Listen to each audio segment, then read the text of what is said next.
You were both in Skull and Bones, the secret society. It's so secret we can't talk about it. What does that mean for America? The conspiracy theorists are going to go wild. I'm sure they are. I don't know. I haven't seen the web. Number 322? You both were members of Skull and Bones, a secret society at Yale. What does that tell us? Not much, because it's a secret. Is there a secret handshake? Is there a secret code? I wish there were something secret I could manifest. 322, a secret number? There are all kinds of secrets, Tim, but one thing is not a secret. I disagree with this president's direction that he's taking the country. We can do a better job, and I intend to do it. And we'll be watching. Be safe on the campaign trail. John Kerry, thanks for joining us. And we'll be right back. Senator Clinton, how you doing? I'm good. How are you? Can I ask you a quick question while you sign that? It was reported in June of 2006 you attended a meeting in Ottawa, Canada, the Bilderberg Group. Can you comment on that? What's going on for the Bilderberg meeting, and what do you guys talk about up there? I have no idea what you're talking about. Yeah, you do. I was reported you were up there, and people saw you up there. I just want to know what you guys talk about and meet about up there. Sir, I don't know. Why are they such top-secret meetings? I have no idea what you're talking Your about. husband went to a Bilderberg meeting, too. I'm just wondering. I'm not being rude or anything. No, I just want to know what happens at these meetings. Well, since I wasn't there, I have no idea. Okay, thank you, Senator. Thank you. How are you? There you go. Thank you very much. Listen, I am a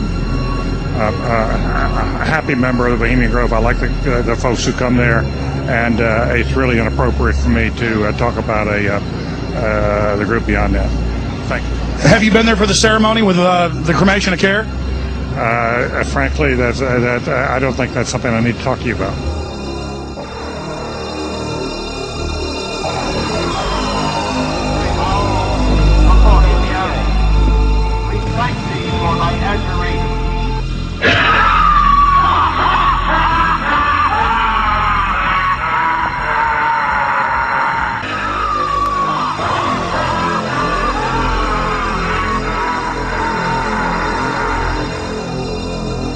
I'm not the Council on Foreign Relations.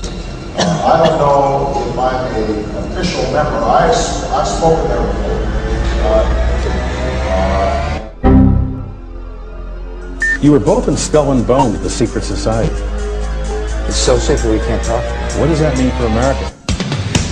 The conspiracy theorists are going to go wild. I'm sure they are. I don't know. I haven't seen the web. Number 322? You both were members of Skull and Bones, a secret society at Yale. What does that tell us? Not much, because it's a secret. Is there a secret handshake? Is there a secret code? I wish there were something secret I could manifest. 322, a secret number? There are all kinds of secrets, Tim, but one thing is not a secret. I disagree with this president's direction that he's taking the country. We can do a better job, and I intend to do it. And we'll be watching. Be safe on the campaign trail. John Kerry, thanks for joining us. And we'll be right back.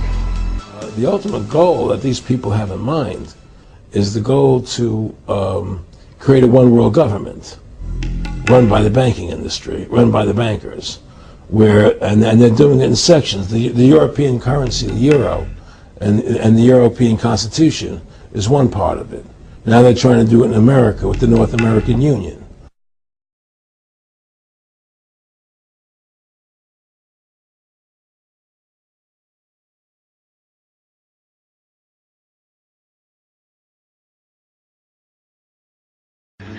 Then I went to technical services, where I was in charge of finding documents that you don't find in libraries, like where you put explosives on a bridge. Where's the best place to put an explosive on a bridge, and what kind of explosive do you have to get that goes underwater without it, destroying its effectiveness.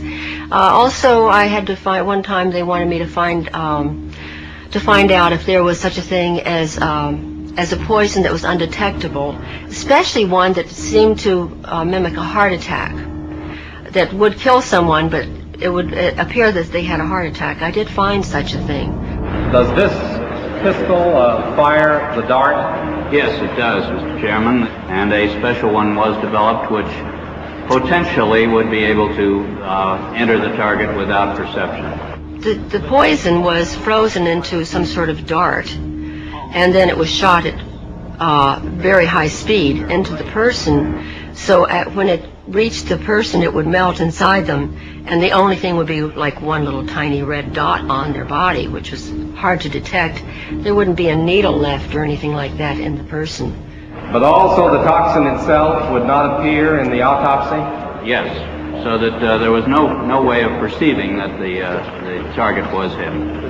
I think the first time that I seriously questioned anything that was more than I just couldn't take it anymore was when I came across this document. It was eyes only, and it was to my boss, but he only had one hand and a hook in the other hand, so I always opened all of his mail and his packages and so forth. And this one, he wasn't in the office. I opened it and I read it. It said eyes only. I wanted to read it because I wasn't supposed to, probably. And it was a report about a mission where they had blown up a bridge in Asia somewhere, and they had killed a number of women and children who were on their way to market that morning. It was reported as though they were really proud, mission accomplished. That one bothered me a lot. When my boss came in, I gave him his mail and I mentioned this, and I said, "This is wrong. These women hadn't done anything. These children didn't deserve to die. Why did we do that?" And he said, that's the fortunes of war. And I said, "But we're not at war. We're certainly not at war in that country. Why did we do that? I don't understand it." And he said, "Well, you're very young. When you get older, you'll understand those things."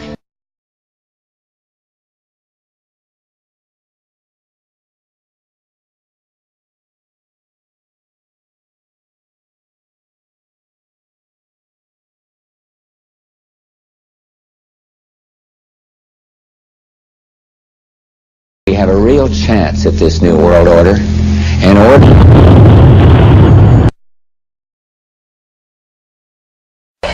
Kill him good.